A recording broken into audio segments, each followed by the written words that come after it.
Se as crianças que aqui ficaram quiserem lá atrás pegar o boletim de culto, podem ficar à vontade para isso. Nós vamos ler Juízes 5. E agora nós entramos numa fase em que os capítulos, eles aumentam de tamanho. Isso pode ser um problema, porque a gente perde um pouco o fio da meada, mas eu espero que não seja. Então eu vou fazer a leitura de todo o capítulo 5. São 31 versículos, se eu não estou enganado. Deixa eu só confirmar aqui.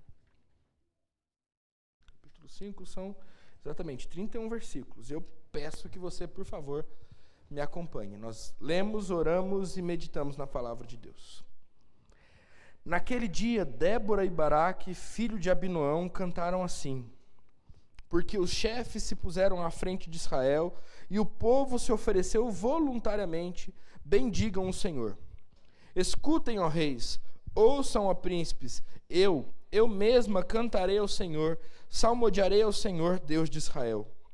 Quando tu, ó Senhor, saíste de Seir, marchando desde o campo de Edom, a terra estremeceu, os céus gotejaram, sim, até as nuvens gotejaram água.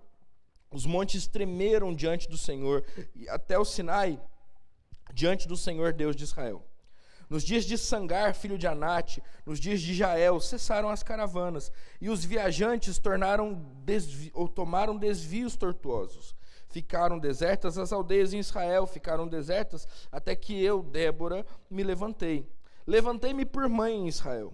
Escolheram-se deuses novos, então a guerra estava às portas.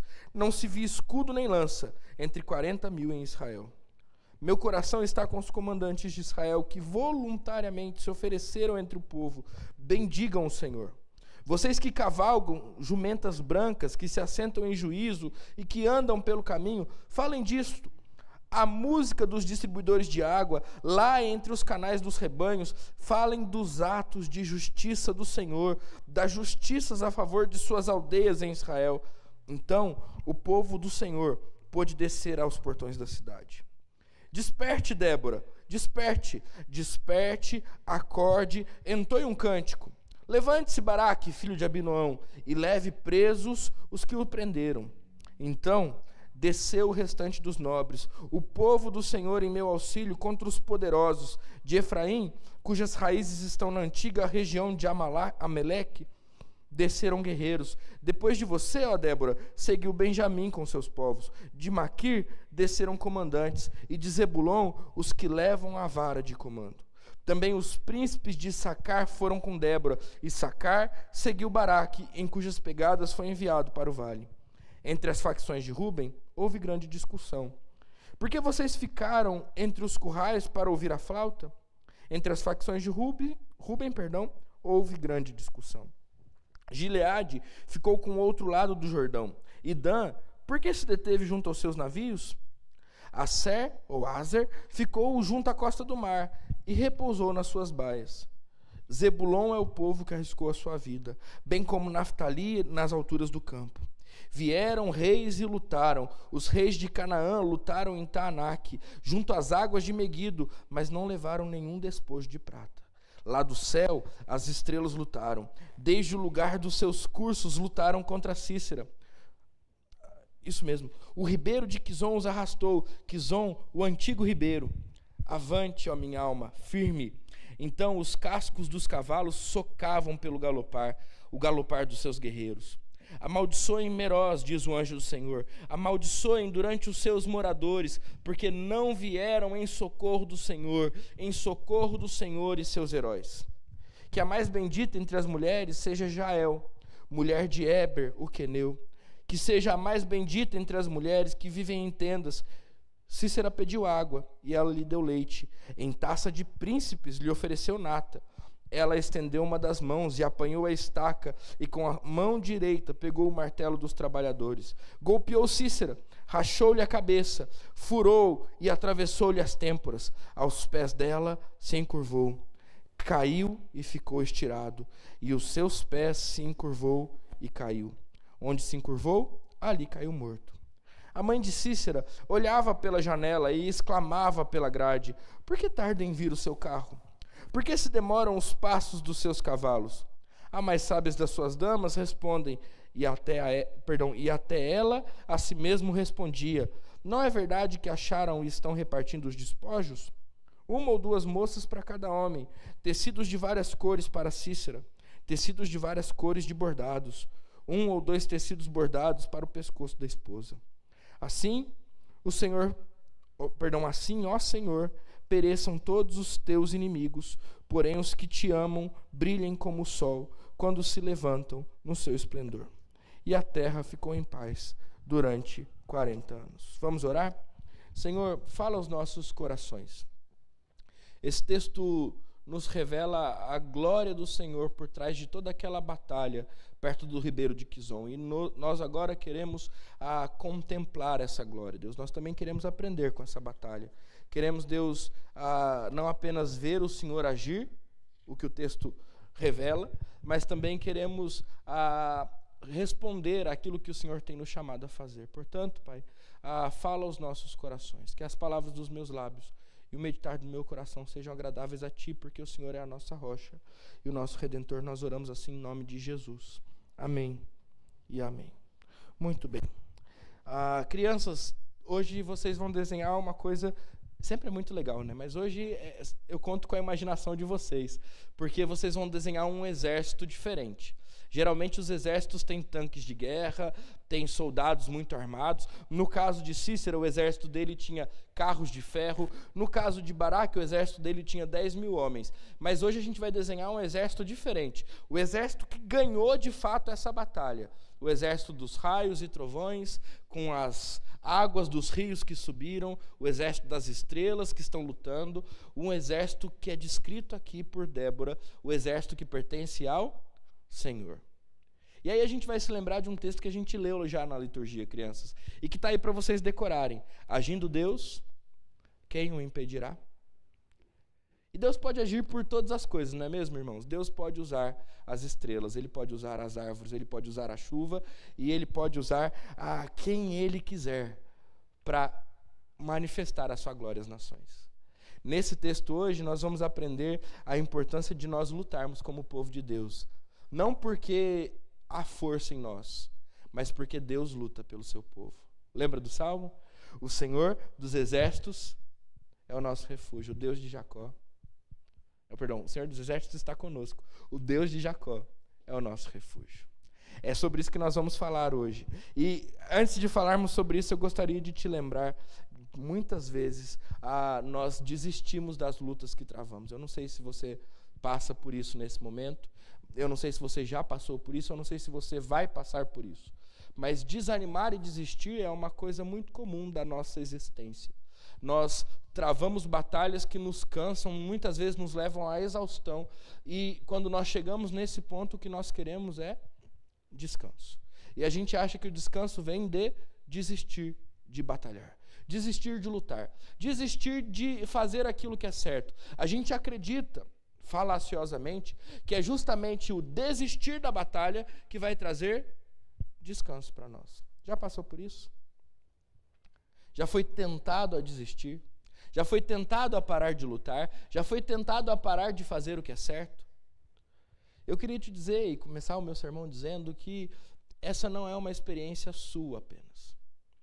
Se a gente fosse honesto aqui em admitir, todos nós, poderíamos dizer que pelo menos uma vez em toda a nossa vida a gente já foi tentado a desistir. E alguns de nós até desistiram mesmo.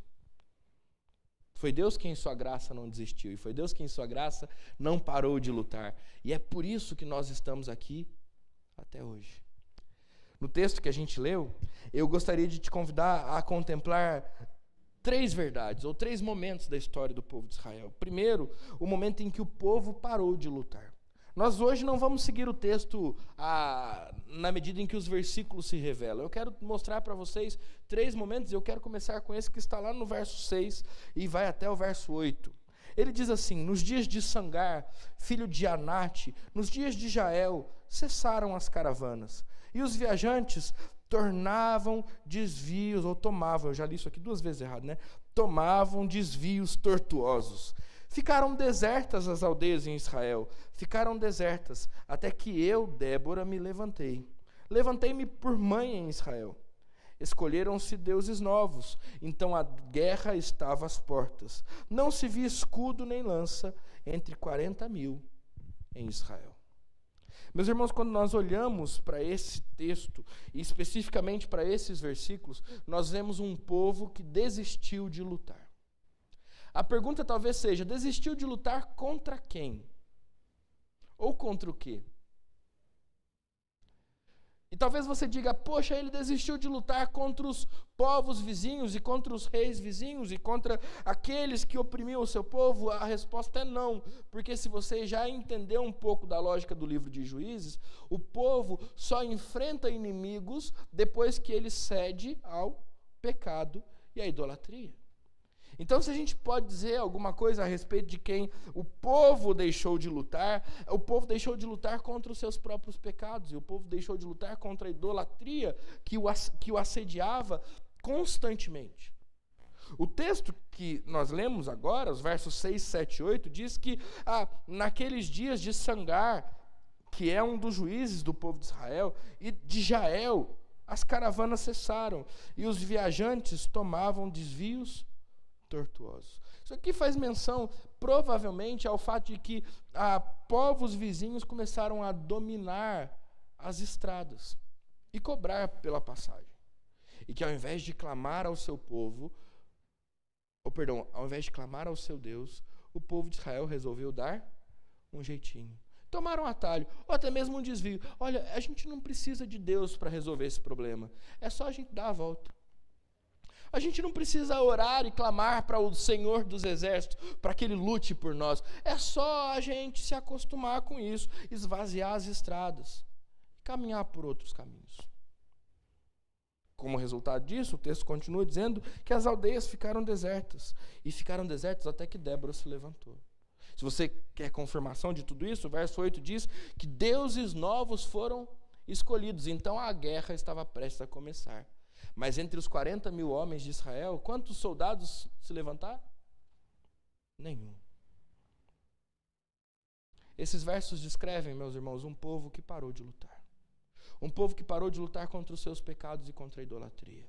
Um povo que parou de lutar do lado de um Deus que luta por eles. Um povo que deixou de lado a sua vocação de peregrino e forasteiro e se acostumou com o status quo, com a realidade caída ao seu redor. Isso parece um pouco com a gente às vezes, não é? À medida em que a gente vai se acostumando com as barbaridades e com as coisas horríveis que acontecem ao nosso redor, a gente vai pendurando a chuteira, se você me entende. Ou então, pendurando o próprio escudo e a espada. As nossas armas de batalha tornam-se decorações de bibelôs, memórias de um tempo antigo em que nós lutávamos de verdade. A Bíblia, empoeirada na estante. O quarto de oração virou oficina, ateliê. Os joelhos, com aquela pele fina, já não tem mais calos. A gente parou de lutar. E parou de lutar porque se acostumou com a realidade caída. Como que isso é perigoso, meu irmão? Como isso é perigoso, minha irmã? Como é perigoso a gente achar que por um instante o inimigo está vencido e que nós podemos agora descansar, até porque essas coisas que estão lá fora nem nos farão mal. Está tudo conquistado, está tudo resolvido. Eu inclusive posso parar de orar e buscar a Deus porque as coisas na minha vida estão resolvidas para mim. Eu não tenho mais lutas, não tenho mais aflições. É ponto suficiente para eu entender que agora chegou a hora de eu me dedicar à minha vida, fazer aquilo que eu quero, não o que o Senhor quer. E aí eu paro de vir à igreja com frequência, eu vou só quando sobra tempo, eu não me envolvo mais na obra do Senhor, eu também não desenvolvo uma vida piedosa, eu deixo de desfrutar dos meios de graça. Em outras palavras, eu paro de lutar. E de novo, quando o povo de Israel parou de lutar, a guerra se colocou à porta. E eles estavam completamente despreparados, porque em Israel, dentre os 40 mil homens que lá estavam, não havia um que levantasse sua espada. Então deixa eu perguntar para você, como é que está a guerra na sua casa? E eu não estou falando da briga que você com a sua esposa, tá bom? Acho que você já me entendeu. Nem com seus filhos. Como é que está a guerra na sua casa? Como é que estão as lutas por lá? Onde é que a sua Bíblia fica? E onde é que você tem um espaço para orar? Será que você tem isso? Será que você tem lutado ou você se acostumou com o mundo e tem pegado desvios tortuosos para chegar no mesmo lugar? Será que, a exemplo das aldeias do povo de Israel, a sua casa está vazia da presença de Deus, vazia de vida, vazia de alegria? Será que os ídolos, os falsos deuses, ganharam espaço e começam a tomar conta do seu coração? A gente precisa se lembrar do profeta Isaías, no capítulo 43, quando ele diz: eu sou o Senhor, e além de mim não há Salvador.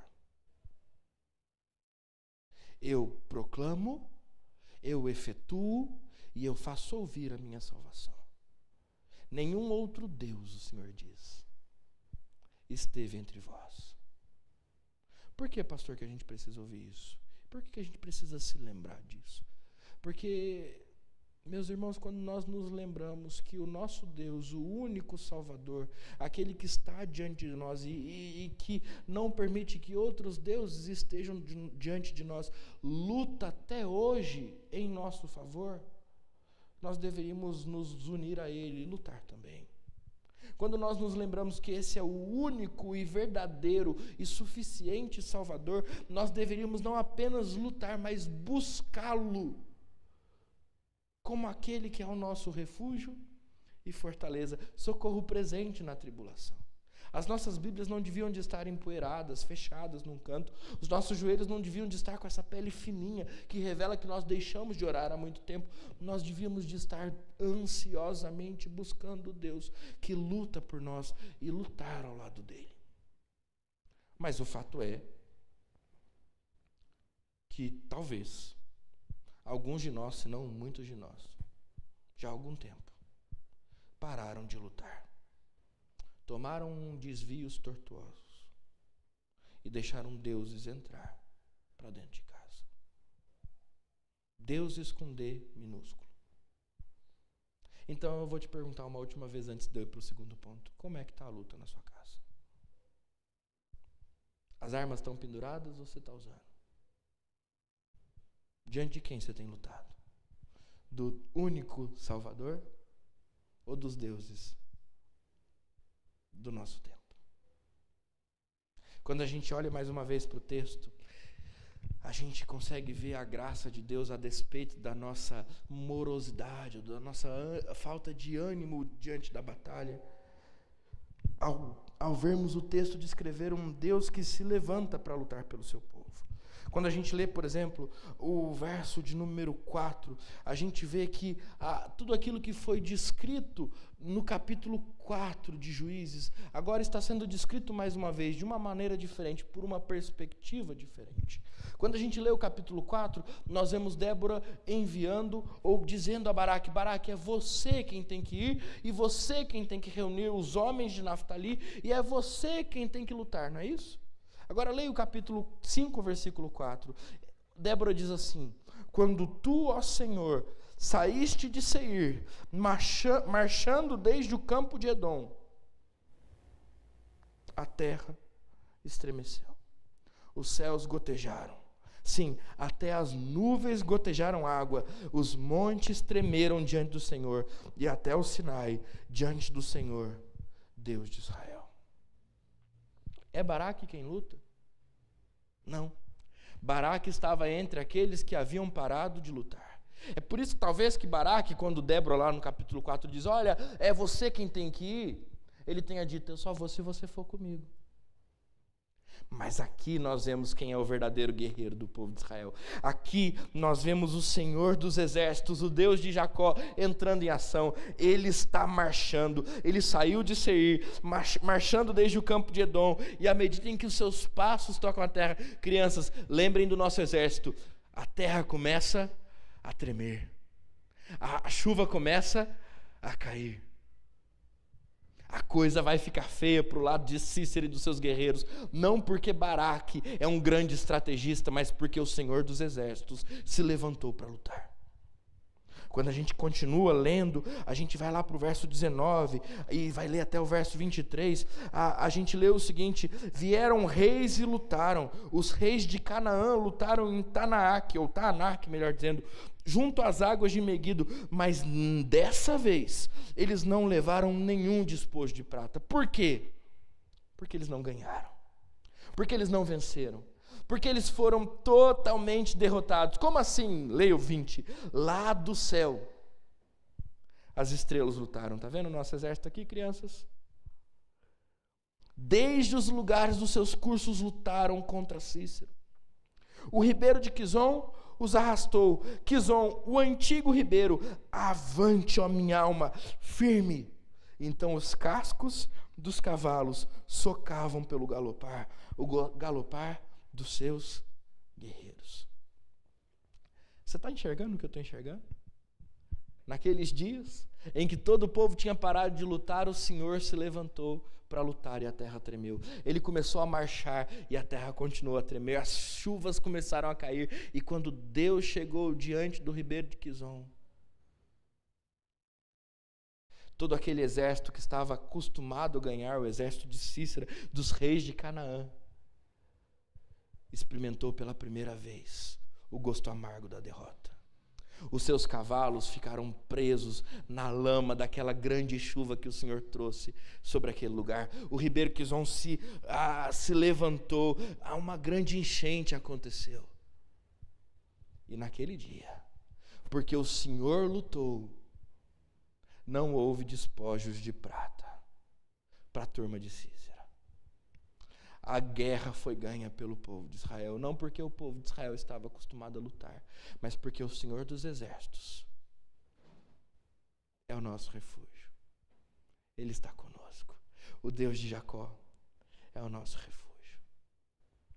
Se o povo de Israel não lutava, o Deus de Israel luta por eles. E aí, deixa eu dizer uma coisa muito importante para você, antes de eu te mostrar mais uma coisa no texto. Se você não luta, o Deus que te salvou luta por você. E isso não serve para que você descanse e continue aí nesse marasmo, nessa letargia, nessa falta de vontade, nessa preguiça, nessa morosidade ou até mesmo nessa relação pecaminosa com o seu pecado. Isso não é para que isso continue, mas é para que a gente seja chacoalhado nesse momento. Quando nós não lutamos, o Senhor, o Deus de Israel se levanta e então toda a terra treme. Ele se dirige aos nossos pecados e agora os nossos pecados tremem. Ele se levanta e então Ele luta por nós. E é por isso, meu irmão, que eu e você estamos aqui. Porque o Senhor Deus, o Senhor Jesus, não deixou em nenhum instante de lutar por nós. Ou você acha que você está aqui porque você sabe de todas as coisas presentes nas Escrituras?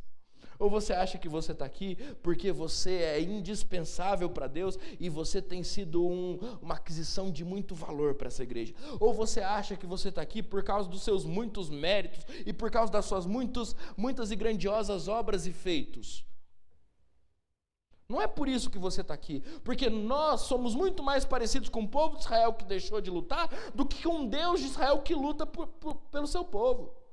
E nós só estamos aqui porque Deus continua a lutar por nós, mesmo quando nós nos acostumamos com o pecado que nos cerca. Se você... Opa, tem um alienígena rondando aqui, viu? Esse não faz parte do exército de Deus, tá, crianças? No exército de Deus só estrela, terremoto, chuva, o rio que sobe, isso aí, tá? O alienígena não. Se você for honesto, meu irmão, com você mesmo, se eu for honesto comigo mesmo, a gente vai perceber que se a gente está aqui hoje, não é porque a gente tem um histórico de vitórias no nosso como chama isso aqui? No nosso currículo. Mas é porque, a despeito de todas as derrotas vergonhosas que nós passamos pelo pecado, o Senhor Deus dos exércitos não deixou de lutar por nós. Ele não desistiu de nós. Naquela maldita cruz, Ele nos amou e nos amou até o fim. E Ele ressuscitou dos mortos. Ele subiu aos céus e nos deu o seu Espírito que habita os nossos corações e que continua intercedendo em nossos corações e diante do Pai. Nós temos um Deus que não cansa. Nós temos um Deus que não perde. Nós temos um Deus que não é derrotado em nenhuma batalha. Um Deus que quando anda faz a terra tremer. Um Deus que quando fala faz as coisas surgirem. Nós temos um Deus poderoso que luta por nós. E esse é o motivo de nós ainda não termos sido consumidos pela ira de Deus ou destruídos pelo nosso pecado. O nosso Deus luta por cada um de nós. Nós precisamos entender isso. Porque quando nós entendermos isso, duas coisas vão acontecer no nosso coração. Primeiro, nós vamos ser tomados de um desejo insuperável de lutarmos ao lado desse Deus. Ao mesmo tempo em que nós seremos tomados de um sentimento indescritível de humildade e humilhação. Porque nós saberemos que se não fosse Deus lutando por nós, não era aqui que nós estaríamos. Ao mesmo tempo em que nós saberemos que se esse Deus tão bondoso que luta por nós quando nós estamos apáticos à sua vontade, já fez tudo isso em minha vida, Ele pode fazer muito mais, à medida em que eu participo com Ele naquilo que Ele está fazendo em mim e ao meu redor. Nós precisamos entender isso. Deus luta por nós, pelo seu povo, de uma maneira poderosa, de uma maneira maravilhosa, de uma maneira grandiosa, de uma maneira inesperada. Porque além das estrelas, do terremoto, das águas, da chuva, Deus escolhe Jael. E o texto vai dizer exatamente isso a partir do verso 24. E chama Jael de a mais bendita entre as mulheres, porque ela é um instrumento do Senhor para matar um sanguinário general. Se a gente for ler do verso 28 até o verso 30, aqui a gente tem uma insinuação de que Cícera não era apenas um homem sanguinário, mas ele também era um homem cruel com as mulheres. Ele vivia transformando escravas de guerra em escravas sexuais. Essa é a ideia das moças de Cícera que o esperam. E agora, ironicamente, Deus está usando uma mulher que possivelmente seria tornada uma das escravas de Cícera, para acabar com esse legado sanguinário. Ele não usa apenas uma mulher, ele usa duas mulheres. Jael se levanta como a bendita entre as mulheres, mas Débora se levanta como a mãe do povo de Israel. É irônico. Mas é bonito demais de perceber o quanto Deus fecha a história de maneira perfeita e o quanto Deus conduz a história não pelos caminhos tortuosos que o povo de Israel deseja tomar, mas por caminhos planos e retos que o próprio Deus deseja trilhar. Porque se o povo de Israel não luta contra o seu próprio pecado, Deus é aquele que se levanta para lutar pelo seu povo. E aí eu preciso te perguntar uma coisa. Onde é que você tem sido derrotado, meu irmão? Com relação a que pecado você tem sido derrotado?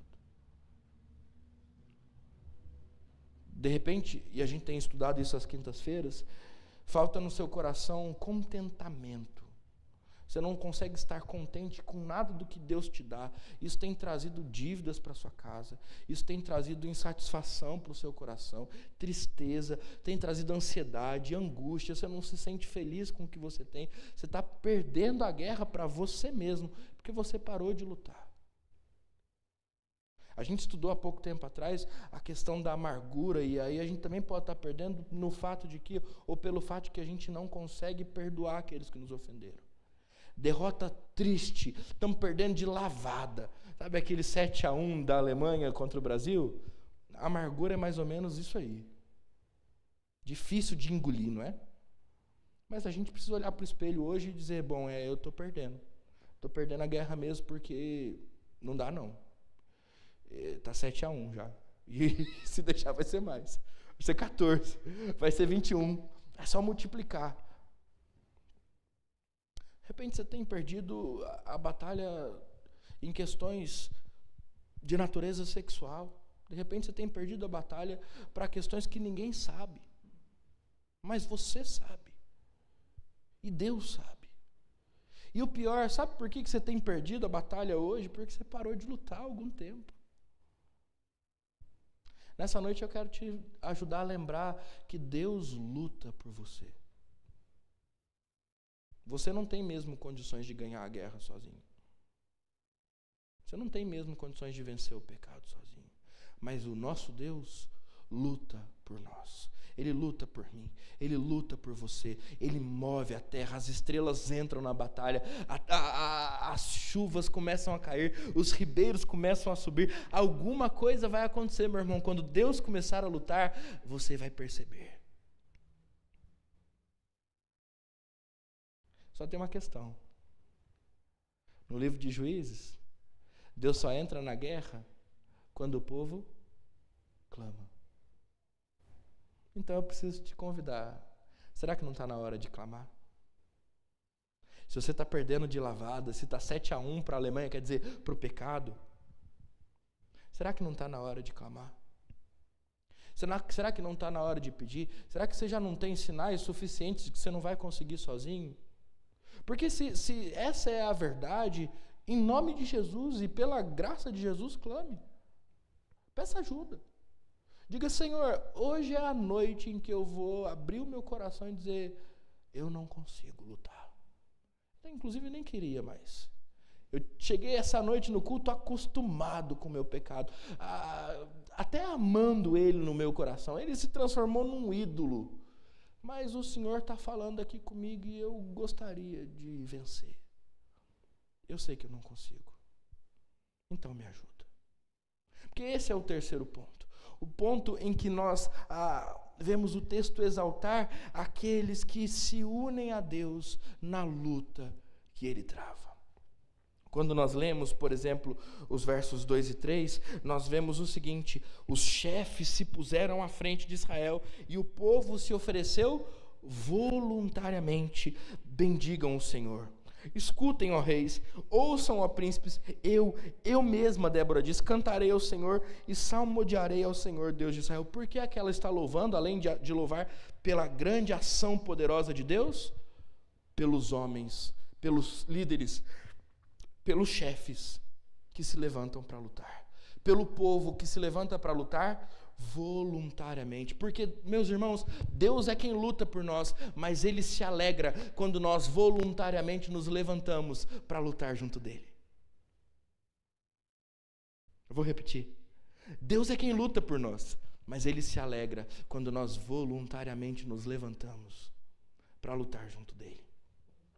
Isso fica um pouco mais claro quando lá nos versos, a partir do verso 9, e depois vamos até o 18, o texto começa a louvar aqueles que responderam ao chamado de Deus, ao mesmo tempo em que trazer vergonha àqueles que fugiram desse chamado. Escute a leitura. Meu coração está com os comandantes de Israel, que voluntariamente se ofereceram entre o povo. Bendigam o Senhor. Vocês que cavalgavam jumentas brancas, que se assentam em juízo e que andam pelo caminho, falem disso. A música dos distribuidores de água, lá entre os canais dos rebanhos, falem dos autos de justiça do Senhor, das justiças a favor de sua aldeia em Israel. Então o povo do Senhor pôde descer aos portões da cidade. E o texto continua dizendo: desperte, Débora, desperte, acorde, entoie um cântico, levante-se, Baraque, filho de Abinoão, e leve preso os que o prenderam.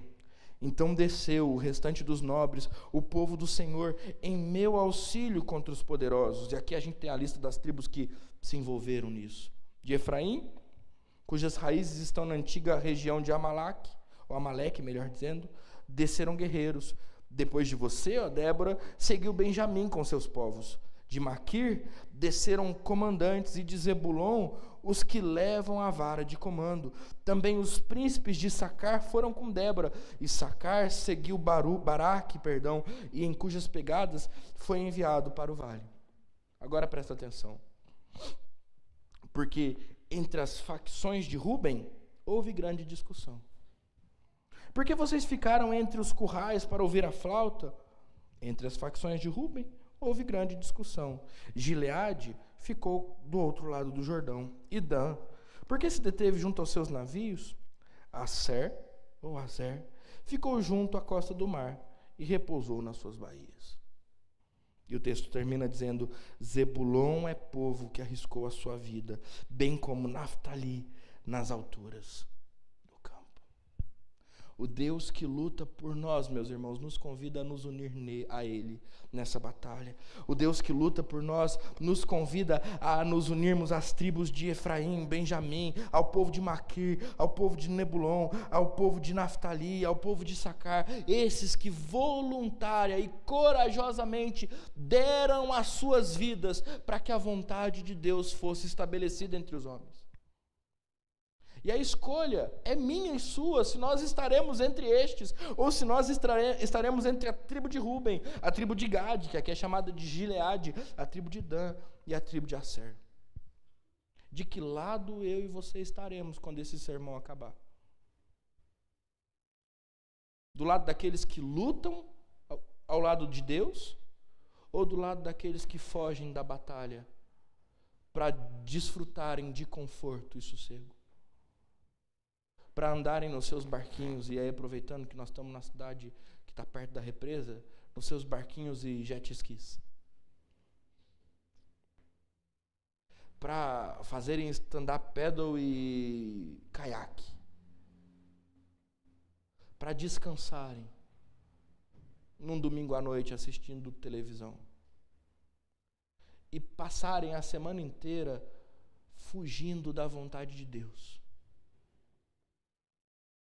em seus trabalhos e lares.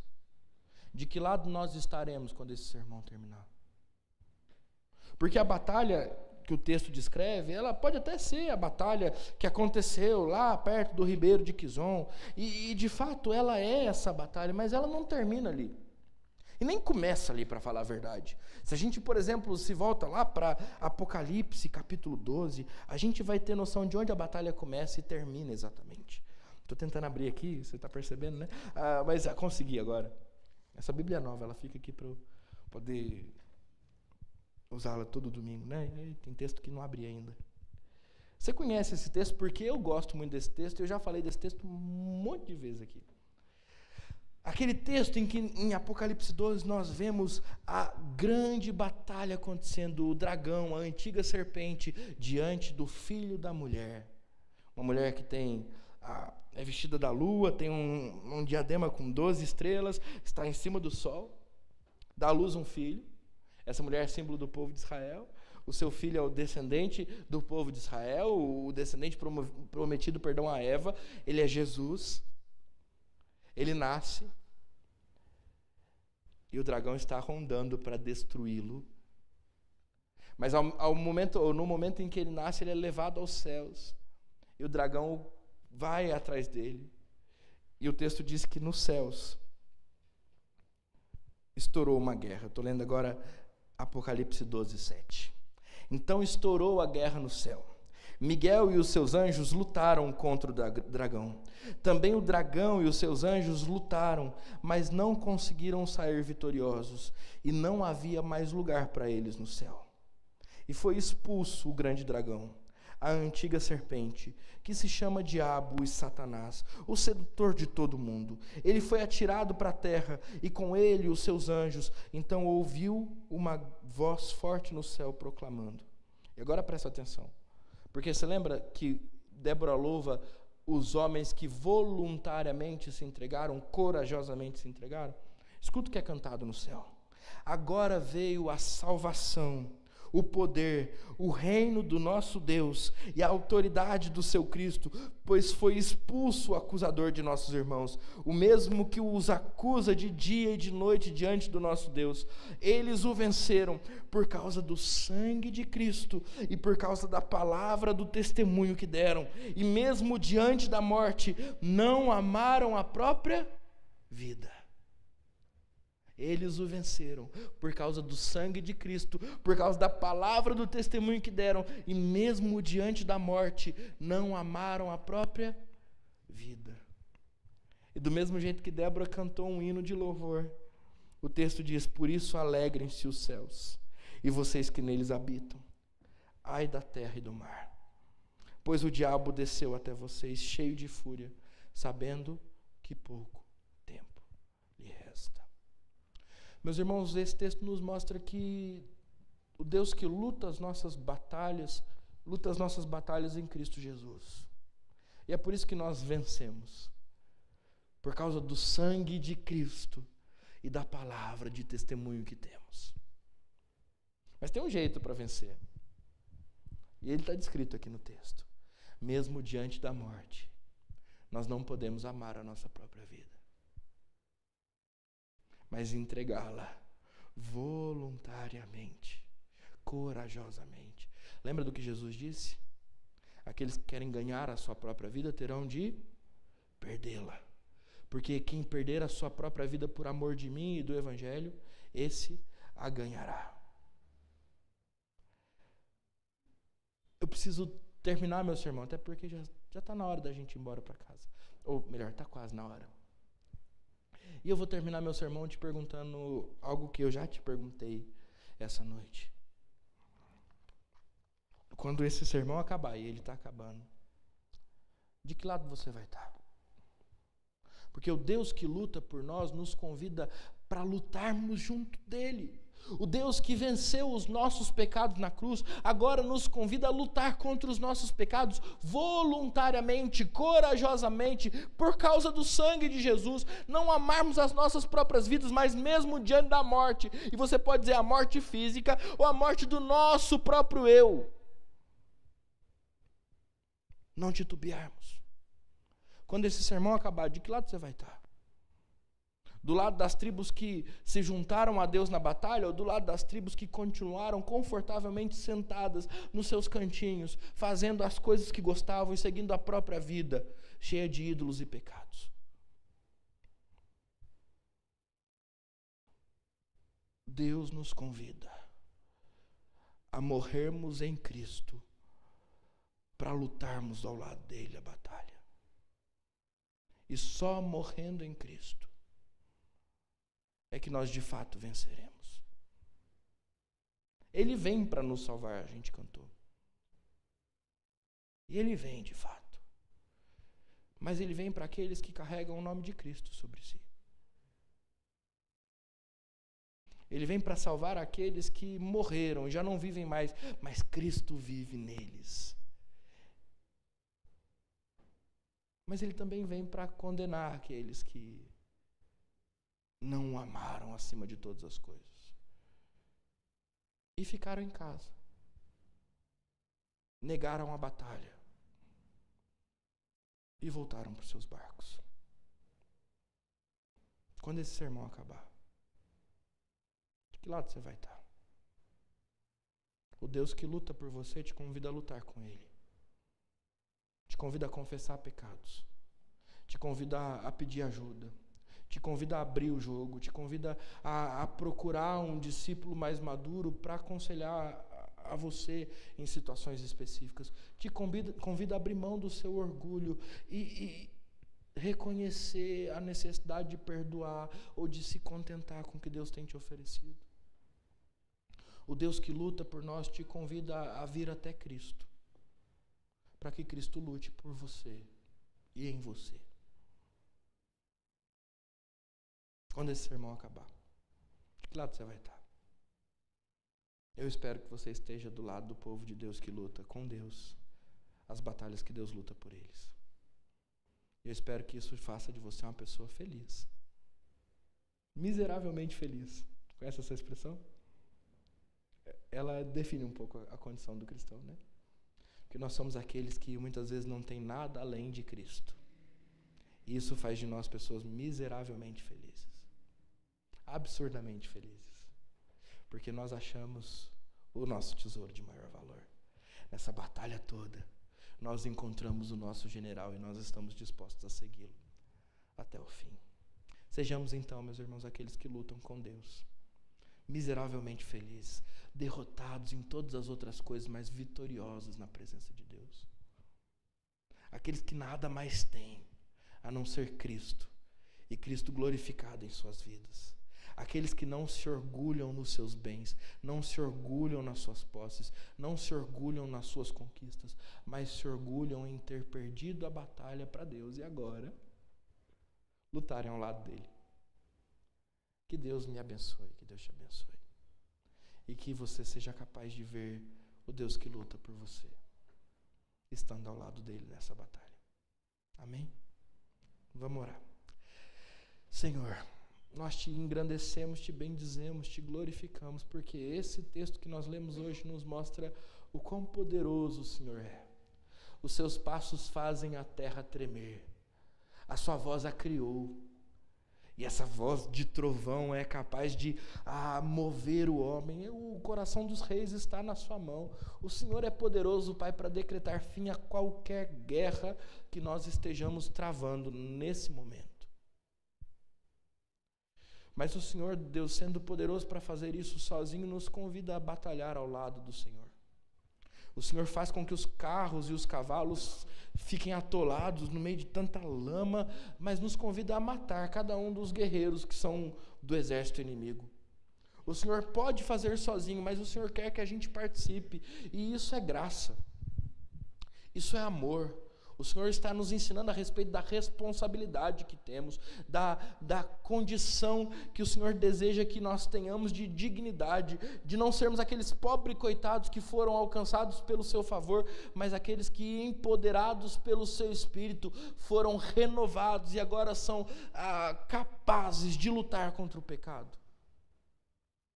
Pai, em nome de Jesus, derrame do teu Espírito sobre nós, dê-nos do teu poder, porque nós queremos lutar com o Senhor a batalha contra o pecado, contra os falsos deuses, contra Satanás e seu exército maligno. Nós queremos lutar contra o Senhor, porque sabemos, Pai, que o Senhor é quem luta por nós. Então desperta aqueles que dormem. Desperta aqueles que deixaram de lutar. Desperta aqueles que estão acomodados nas suas vidas tranquilas. Para que eles possam, Pai, se juntar ao seu exército, lutando pelo seu nome, pela glória do seu nome, pelo seu povo e pela glória do seu povo. Em nome de Jesus. Amém. E agora, irmãos, que a graça do Senhor Jesus, o amor de Deus o Pai, as consolações e o poder do Espírito Santo de Deus estejam sobre vocês. E sobre vocês permaneçam hoje e sempre. Amém.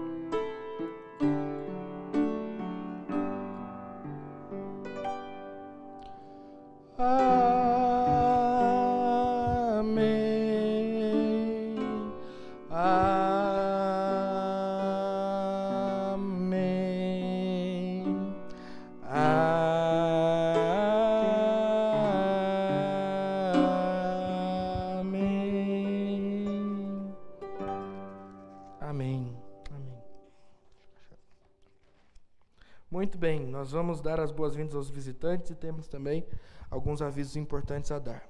Então, vocês, por favor, me ajudem aqui. O senhor Aquito e Elza, eu acertei? Deus abençoe muito vocês, sejam muito bem-vindos, é uma alegria ter vocês com a gente, muito mesmo, e a gente está muito feliz de recebê-los. Que vocês voltem outras vezes, que vocês se sintam abençoados pela nossa igreja e se sintam à vontade para participar conosco de mais e mais cultos. Deus abençoe vocês. Também Joene, William e Paloma, pronto, sejam bem-vindos. Deus abençoe vocês. Vocês estão com o Iago e a Paula, né? Isso, que bom, que bom. Deus abençoe. Então, preciso falar também, que bom que a Paulinha está aqui de volta, né? Depois de se submeter à cirurgia, à recuperação, já está aqui com a gente. Glória a Deus pela sua vida, Paulinha. Que Deus continue te abençoando na recuperação. Agora, voltando para vocês, meninos, sejam bem-vindos. Deus abençoe muito. Voltem sempre. E fiquem à vontade para fazer da nossa igreja a igreja de vocês também. Deus abençoe. Por fim, a Michele e a Johanna, Deus abençoe, sejam bem-vindas. O que eu disse para eles vale para vocês também. Nós estamos muito felizes que vocês estão aqui e queremos que vocês voltem sempre. Tá bom? A Letícia já vem bastante, né? A Letícia e o Miguel. Seja bem-vinda, Letícia, mais uma vez. Deus abençoe você. Para você também vale, você já sabe disso. A gente já conversou. Mas que bom que vocês vieram. Muito bom ter vocês aqui. Uma alegria muito grande receber cada um de vocês. Que vocês voltem. A gente fica muito feliz com isso, tá? 2 avisos rápidos e simples. O acampamento de jovens está se aproximando. A gente ainda tem a oportunidade de se inscrever. Se você quer fazer isso, procure nosso irmão presbítero Acácio, o seminarista Samuel, o Renan, o Pedro, o Lucas e a Bia, que hoje não está aqui, mas pode ser procurada pelo WhatsApp também, tá bom? Eles vão ter mais informações. Lembrando que vai acontecer do dia 15 ao dia 17 de novembro, aqui em Campo Limpo Paulista, ok? O último aviso importante é sobre o encontro da Fé Reformada, a conferência da Fé Reformada, que acontece na próxima semana. Então, sexta-noite, sábado e domingo, nós lá no Jardim Imperial nos encontraremos para esse encontro de Fé Reformada. Algumas coisas importantes. Nós estamos, na semana que vem, interrompendo a sequência de sermões e de estudos. Vamos ter o culto, vamos ter a escola dominical, mas nós não continuaremos nos temas, porque nós queremos que vocês aproveitem toda a conferência. Então, aqueles que estão inscritos na conferência não vão ter prejuízo, não vão deixar de ouvir um sermão na sequência de Juízes, por exemplo, ou não vão deixar de ouvir a aula do professor César a respeito de batalha espiritual. Nós vamos continuar na mesma linha daqui a 15 dias. Tá? Então, por que a gente está fazendo isso? Porque a gente, de fato, quer que todos nós sejamos abençoados pelo pastor Mateus Inácio, que eu já disse a vocês, é um grande homem da IPB, um homem de Deus, um servo do Senhor, com muita experiência e muito conhecimento para nos abençoar. Eu não vou repetir tudo aquilo que eu já falei, mas também pelo tema da conferência, que é de cosmovisão cristã. Eu disse isso hoje de manhã, eu quero repetir agora à noite, porque eu acredito ser muito importante para nós isso, né? Nós estamos lutando para construir uma fé que mude a nossa vida por inteiro. E não apenas que seja usada como essa chave mística e poderosa para abençoar, prosperar, livrar. Nós não queremos uma fé assim, nós queremos uma fé que nos mude por inteiro. E aí o tema da conferência desse ano, Cosmovisão Cristã, é muito relevante e muito importante para isso, porque é o tema que diz que a fé é capaz de transformar todas as esferas da existência humana. É capaz de transformar a minha relação com a Marina, por exemplo, como marido, a minha relação com os meus filhos, a minha relação com o trabalho, a minha relação com a cidade, e toda a minha existência pode ser transformada a partir da cosmovisão cristã. A gente costuma dizer que a fé cristã é como um óculos através do qual a gente enxerga a realidade. Então, se você quer aprender um pouco mais sobre isso, a conferência, ou o Encontro de Fé Reformada, ele vai ensinar um pouco mais a respeito desse assunto. Então, por causa disso, na semana que vem, então, nós não continuaremos os estudos. Teremos escola dominical, teremos culto. Aqueles que não se inscreverem e não quiserem ir para lá, vem para cá. Mas se você faltar aqui, você não vai perder nada do que a gente tem feito e estudado no decorrer dos meses, ok? Então eu quero te incentivar e te desafiar a estar presente lá.